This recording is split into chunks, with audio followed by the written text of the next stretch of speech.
छत्रपती संभाजीनगर महापालिकेच्या सर्वसाधारण सभेत औरंगपुरा बाजारपेठेचे नाव बदलून संभाजी पेठ आणि रंगारगल्ली सिटी चौकाचे नाव श्रीकृष्ण सुदामा चौक करण्यासह 15 नामांतराचे प्रस्ताव मंजूर करण्यात आले। ते आता शासकीय समितीकडे अंतिम मंजुरीसाठी पाठवले जाणार आहेत। दरम्यान सभा मोठ्या गोंधळात पार पडली। विरोधी पक्षनेता अब्दुल समीर यांनी काही दिवसापूर्वीच कचरा संकलन करणाऱ्या कंपनीच्या कॉन्ट्रॅक्टदाराला कोई भी महापौर होगा, इम्तियाज जलील की इजाज़त के बिना आप कुछ नहीं कर सकते असे वादग्रस्त वक्तव्य केले होते। त्याचे पडसाद सभेत उमटले। भाजप शिंदे गटाच्या नगरसेवकांनी या वक्तव्याचा खरपूस समाचार घेतल्याने MIMची चांगलीच कोंडी झाली। अखेर महापौर समीर राजूरकर यांनी विरोधी पक्षनेत्यांना समज दिली। त्यानंतर या विषयाला पूर्णविराम मिळाला। सभा सकाळी सुरू होताच आदी पार्श्वगायिका आशा भोसले, मनपातील कार्यकारी अभियंता मोहिनी गायकवाड यांचे वडील DS गायकवाड यांना भावपूर्ण श्रद्धांजली वाहण्यात आली।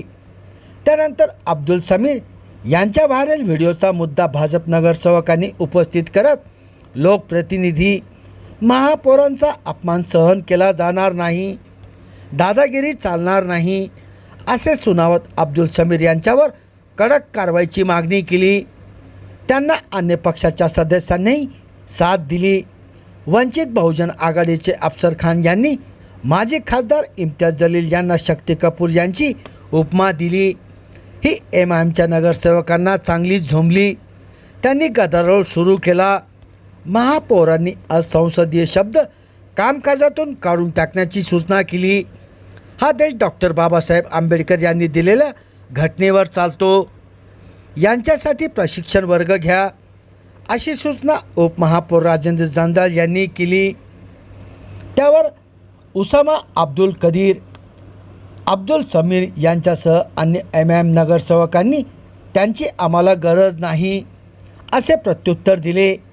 विरोधी पक्षनेत्यांनी माफी मागावी अशी मागणी राजगौरव वानखेडे यांनी केली, तर त्यांचे सदस्यत्वच रद्द करण्याची मागणी आक्रमकपणे प्रमोद राठोड यांनी पुढे रेटली।